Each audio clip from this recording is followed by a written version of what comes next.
Welcome to my YouTube channel Tamil hair transplant. So இன்றைக்கி நம்ம இந்த வீடியோ எதை பற்றி பேச போகிறோம்னா, எல்லாத்துக்கும் இருக்க ஒரு பிரச்சனைக்கு இன்றைக்கி ஒரு தீர்வோடு வந்திருக்கேன். ஸோ அந்த தீர்வு என்னன்னு சொல்லி இந்த வீடியோவில் ஃபுல்லாக பார்க்க போகிறோம். ஸோ வீடியோ ஃபஸ்ட்லேருந்து கடைசி வரைக்கும் பாருங்கள். இது வந்து எல்லாத்துக்குமே யூஸ்ஃபுல்லாக இருக்கும். இன்கேஸ் உங்களுக்கு யூஸ்ஃபுல்லானா மற்றவங்களுக்கு ஷேர் பண்ணி விடுங்க. கண்டிப்பாக எல்லாத்துக்கும் யூஸ்ஃபுல்லாக இருக்கும். முடியிருக்க எல்லாத்துக்குமே இந்த இப்போ நான் பேச போகிறது வந்து ரொம்ப யூஸ்ஃபுல்லாக இருக்கும். என்ன அப்படின்னு கேட்டிங்கன்னா, ஸோ இப்போ நம்ம வந்து ஹேர்ஸ் வந்து பார்த்திங்கன்னா நமக்கு தலை வழுக்க விழுவுறது, இல்லை வந்து முடி கொட்டுறது, முடியோட அடர்த்தி வந்து குறைஞ்சிட்டே போகிறதுக்கு இதெல்லாம் காரணம் என்னென்னு பார்த்தீங்கன்னா, அதெல்லாம் வந்து ஒவ்வொருத்தரோட நேச்சுரல் ஒருத்தரோட ஜீனை பொறுத்து எல்லாமே மாறுபடும். சரிங்களா? ஆனால் பேசிக்காக பொதுவாக எல்லாத்துக்கும் இருக்க ஒரே விஷயம் என்னென்னா, அவருக்கு சொட்டத்தலை விழுதோ இல்லையோ, இல்லை வந்து நார்மலாக ஹேர்ஸ் திக்காக இருக்கோ தின்னாக இருக்கோ, மெயினாக எல்லாத்துக்கும் ஒரு ரீசன் இருக்கும். என்ன கேட்டிங்கன்னா, ஒரு இஷ்யூ இருக்கும். என்ன இஷ்யூ அப்படின்னு கேட்டிங்கன்னா, ஹேர் வந்து ஃபால் ஆகிட்டே இருக்கும் அப்படின்னு சொல்லுவாங்க. எல்லாமே நான் கேட்குற நண்பர்கள் தான், ப்ரோ எனக்கு என்ன ஃபுல்லாக வழுக்க விழல, ஆனால் வந்து ஹேர் ஃபால் ஆகிருக்கு, ப்ரோ எனக்கு ஃபுல்லாக வழுக்க விழுந்துருச்சு, இப்போ எனக்கு வந்து ஹேரை முளைக்க வைக்கணும் அப்படின்னு கேட்பாங்க. ஸோ இதுக்கு முன்னாடி பிஆர்பி ஜிஎஃப்சி அப்படிங்கிற மெத்தட் இருந்துச்சு, ரைட்டுங்களா? சரி, இப்போ வந்து எஸ்பிஎல், அதாவது சோனிகேட்டட் பிளாட்லெட் லைசெட் அப்படிங்கிற ஒரு மெத்தடை வந்து இந்தியாவில் வந்து புதுசாக வந்து முதல்ல வந்து ஹட்சசன் கிளினிக்கில் வந்து பண்ணுறாங்க. அந்த மெத்தட் வந்து வெளிநாட்டில் ஆல்ரெடி இருக்குது. ஸோ வெளிநாட்டில் ஆல்ரெடி வந்து சக்ஸஸ்ஃபுல்லாக இருக்குது. ஆனால் இந்தியாவில் வந்து அதிகம் அந்த டெக்னாலஜி வந்து யூஸ் பண்ணலை யாரும். ஏன்னு கேட்டிங்கன்னா, அதோட மிஷின் காஸ்ட் இருக்குல்ல. ஸோ இப்போ ஒரு பிஆர்பியோ இல்லை பிஜிஎஃப்சி எடுக்கணும்னாலும் ஒரு மிஷின் தேவைப்படும்ல. ஸோ அதுக்கு மாதிரி இந்த எஸ்பிஎல் சோனிகேட்டட் பிளாட்லெட் லைசெட் இதுக்கு ஒரு மிஷின் தேவைப்படும். ஸோ அந்த மிஷின் வந்து ரொம்ப காஸ்ட்லி. ஸோ அதனால் யாருமே வந்து அதை அஃபோர்ட் பண்ண மாட்டாங்க. பட் இவங்க வந்து மக்களுக்கு பயனுள்ளதாக இருக்குன்னு சொல்லிட்டு ஹட்சசன் கிளினிக்கில் வந்து பண்ணுறாங்க. ஸோ அது வந்து பெட்டராக இருக்கும் அப்படின்னு சொல்கிறாங்க. பெட்டர் ரிசல்ட்ஸ் நான் பார்த்தேன். பட் நான் இன்னும் அதை எடுத்துக்கல. ஸோ நான் வந்து எடுத்துக்க போகிறேன். ஸோ இங்கே இப்போ நமக்கு நல்லா இருக்குது. ஆனால் வந்து இப்படி தலையை இது பண்ண லைட்டாக கேப்லாம் தெரியுதுல்ல, அதுக்கு என்ன காரணம்னா அடர்த்தி குறைவாக இருக்கிறது தான் காரணம், ரைட்டுங்களா? ஸோ இப்போ ஹேர்ஸ் இருக்குது, ஆனால் அடர்த்தி குறைவாக இருக்குது. அந்த அடர்த்தி வந்து திக்னஸ் பண்ணணும் அப்படின்னாலும் வந்து அந்த எஸ்பிஎல் சோனிகேட்டட் பிளாட்லெட் லைசெட் எடுத்துக்கலாம்.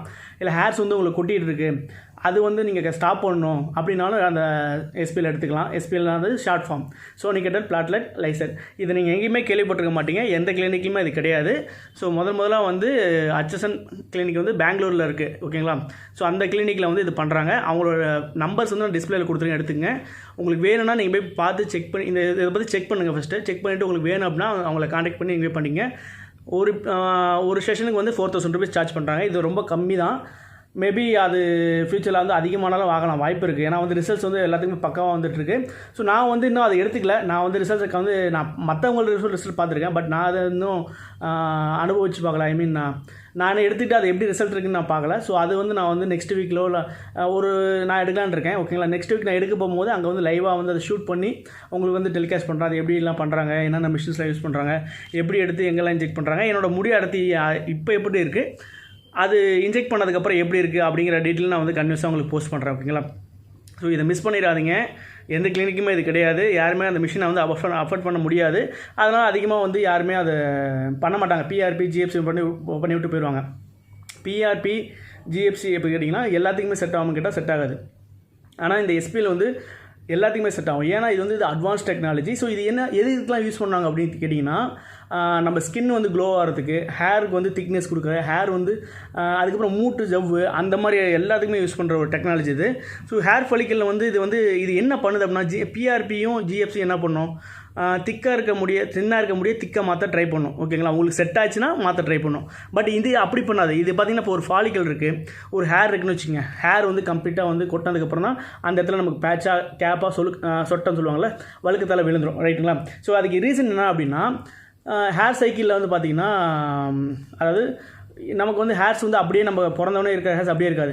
கொட்டி மறுபடியும் திருப்பி ரீசைக்கிள் ஆகிட்டே இருக்கும், ஓகேங்களா? இந்த ரீசைக்கிள் ஏதாவது டிஸ்டர்ப் ஆனால் மட்டும்தான் நமக்கு வந்து அந்த இடத்துல கேப்போ சொட்டத்திலேயே விழுறதுக்கு காரணம், ஓகேங்களா? ஸோ இப்போ வந்து அது எப்படி விழுதுன்னா, இப்போ இந்த முடி இருக்குன்னா அது விழுந்துடும். ஒரு சடன் பீரியடில் ஒரு 2-3 months விழும். மறுபடியும் அது உள்ள ரூட் இருக்கும், அந்த ரூட் கிளம்பி வெளியே வரும்.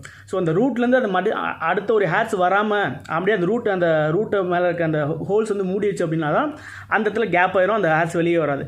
இப்போ அந்த மாதிரி மூடினதுக்கு கூட, ஓகேங்களா, ரீசெண்டாக மூடி இருக்கும், சில இது ரொம்ப நாளுக்கு முன்னாடி மூடி இருக்குல்ல, ஒரு ரீசெண்டாக மூடி இருக்கும். சில சமயங்களில் இப்போ தான் வந்து ஹேர் போன மாதம் நல்லா இருந்துச்சு அடர்த்தி, இல்லை போன வருஷம் நல்லா இருந்தது, போன 6 மாதத்துக்கு நல்லா இருந்தது, இப்போ வந்து அடர்த்திலாம் குறைஞ்சிருக்கு. அப்படிங்கும்போது அந்த ஹேர் ஃபாலிக்கல் வந்து இன்னுமே வந்து அது உள்ளே தான் இருக்கும். அது வெளியே வர ட்ரை பண்ண முடியாது.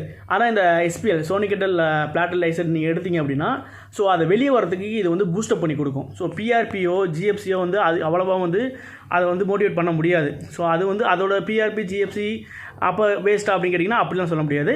ஆனால் பிஆர்பி ஜிஎஃப்சியோட எஸ்பிஎல் வந்து பெஸ்ட்டு. சரி புரியுதுங்களா? பிஆர்பியும் ஜிஎஃப்சியும் யூஸ் ஆகும் மக்களுக்கு. ஆனால் வந்து எல்லாத்துக்குமே அது வந்து யூஸ் ஆகுமா அப்படின்னு கேட்டிங்கன்னா எல்லாத்துக்குமே கரெக்டாக வந்து அது பயனளிக்குமான்னு கேட்டிங்கன்னா ஒரு சந்தேகம் இருக்குது. அதே மாதிரி வந்து ஃபுல்லாக கம்ப்ளீட்டாக பால்டானவங்களுக்கு அது பிஆர்பியோ ஜிஎஃப்சியோ வந்து ஃபாலான இடத்துல ஹேர்ஸ் வரதுக்கு கம்ப்ளீட்டாக வந்து வாய்ப்பு இல்லை. அது திக்னஸை வந்து தின்னாக இருக்க ஹேர்ஸை திக்காக ட்ரை பண்ணணும். ஸோ ஹேர்ஸோட ரூட்டை வந்து நல்லா ஸ்ட்ராங் பண்ண பயன்படும். ஸோ இதே பயன் தான் வந்து எஸ்பிலையும் இருக்குது, சோனிகேட்டர் பிளாட்லெட் லைசெட்லேயும் இருக்குது. ஆனால் இதோட அட்வான்ஸ்டு பிஆர்பி ஜிஎஃப்சியோட அட்வான்ஸ். இப்போ வந்து நம்ம மொபைல் யூஸ் பண்ணுறோம்ல, வெர்ஷன் 1, வெர்ஷன் 2, வெர்ஷன் 3. ஸோ இப்போ 5G இருக்குல்ல, 4Gக்கு அப்புறம் 5G பெஸ்ட்டாக. ஸோ அந்த மாதிரி இது வந்து டாப் வந்து பிஆர்பி ஜிஎஃப்சி, அதுக்கப்புறம் அதோட டாப்பு தான் வந்து எஸ்பிஎல் சோனிகேட்டர் பிளாட்லெட் லைசென்ட்.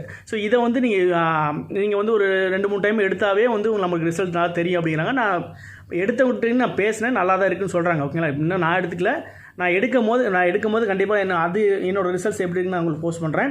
ஸோ கண்டினியூஸாக நம்ம சேனலை ஃபாலோ பண்ணுங்கள். உங்களுக்கு இது டீட்டெயில் வேணும், உங்கள்கிட்ட பேசணும், அப்பாயின்மெண்ட் வாங்க பண்ணணும்னா HSN பெங்களூர். ஓகேங்களா? பெங்களூர் மட்டும் தான் உங்களுக்கு பிரான்ச் இருக்குது, HSN பெங்களூர்.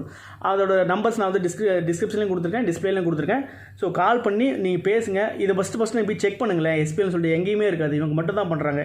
இந்தியாவிலே வந்து முதல்ல வந்து இந்த கிளினிக் மட்டும் தான் பண்ணுது. மேக்ஸிமம் பார்த்தீங்கன்னா அதே அந்த மிஷினோட ப்ரைஸ் வந்து அதிகம், அதெல்லாம் இருக்குங்களா? ஸோ மேபி எனக்கு தெரியாமல் பண்ணலாம் மற்ற கிளினிக்ஸ், பட் எனக்கு தெரிஞ்ச வரைக்கும் இவங்க தான் ஃபஸ்ட்டு பண்ணுறாங்க. இதை பற்றி நான் இப்போ தான் வந்து நான் இதை தான் தேடிட்டு இருந்தேன். ஸோ ஹேர் கொட்டிகிட்டே இருக்குது, அது ஹேர் கொட்டுறதை ஸ்டாப் பண்ணணும், அது என்ன பண்ணுறது அப்படிங்கிற ஒரு இது வேணும். இப்போ ஹேர் கம்ப்ளீட்டாக பால்ட் ஆயிடுச்சுன்னா ஒரு ஹேர் ட்ரான்ஸ்பிளான்ட் பண்ணி அந்த ஹேர்ஸை வந்து நம்ம ரீக்ரோ பண்ணிக்கலாம். பட் இப்போ வந்து ஹேர்ஸ் வந்து ஃபால் ஆகிட்டே இருக்குது, ஹேர்ஸ் வந்து நல்லா திக்காக அந்த ஹேர்ஸ் தின்னாகிட்டே இருக்குது, அதை எப்படி பூஸ்டப் பண்ணுறது அப்படின்னு நமக்கு தோணும்ல. ஸோ அதுக்கு வந்து இது பெஸ்ட்டான ஒரு சொல்யூஷன். எஸ்பிஎல் இல்லை சோனிகேட்டர் பிளாட்லெட் லைசென்ட் வந்து ஒரு பெஸ்ட்டான சொல்யூஷன். இப்போ எனக்கே வந்து இங்கெல்லாம் ஹேர் ட்ரான்ஸ்பிளான்ட் பண்ணியிருக்கு, பட் இதுக்கு மேலே ஹேர் ட்ரான்ஸ்பிளான்ட் பண்ணல. ஸோ அப்போ நேச்சுரல் ஹேர்ஸை எப்படி பாதுகாக்கிறது, நேச்சுரல் ஹேர்ஸை எப்படி விழுவாமல் பார்த்துக்கிறது அப்படின்னா இந்த மாதிரி ட்ரீட்மெண்ட்ஸ்லாம் எடுக்கும்போது நம்ம வந்து அந்த நேச்சுரல் ஹேர்ஸை பத்திரமா பார்த்துக்கலாம். ஓகேங்களா? சரி, ஓகே கைஸ், இந்த வீடியோ உங்களுக்கு வந்து பயனுள்ளதாக இருக்குன்னு நினைக்கிறேன். இந்த வீடியோ உங்களுக்கு பயனுள்ளதாக கண்டிப்பாக இருக்கும். ஏன்னா வந்து ஹேர்ஸ் இருக்க எல்லாத்துக்குமே இருக்கும், ஹேர்ஸ் கொட்டினவங்களுக்கும் இருக்கும். ஏன்னா வந்து இது ரொம்ப முக்கியமான மெத்தடு. ஹேர் ட்ரான்ஸ்பிளான்ட் பண்ணவங்களுமே இதை யூஸ் பண்ணாங்கன்னா மிச்சம் இருக்க நேச்சுரல் ஹேர்ஸை நல்லா பத்திரமா பார்த்துக்கலாம். புதுசாக ஹேர் ட்ரான்ஸ்பிளான்ட் பண்ண ஹேர்ஸை மறுபடியும் ரீக்ரோ பண்ணுறதுக்கு நல்லா அது வந்து ஹெல்ப் பண்ணி கொடுக்கும். ஓகேங்களா? சரி, okay, thank you guys, thanks for வாட்சிங். ஸோ நான் அந்த கிளினிக் போயிட்டு நான் ட்ரீட்மெண்ட் எடுக்கிறத நெக்ஸ்ட் வீடியோவை உங்களுக்கு நான் போஸ்ட் பண்ணுறேன். ஓகேங்களா? தேங்க்ஸ் கைஸ், தேங்க்ஸ் ஃபார் வாட்சிங், கீப் சப்போர்ட்டிங், வெல்கம்.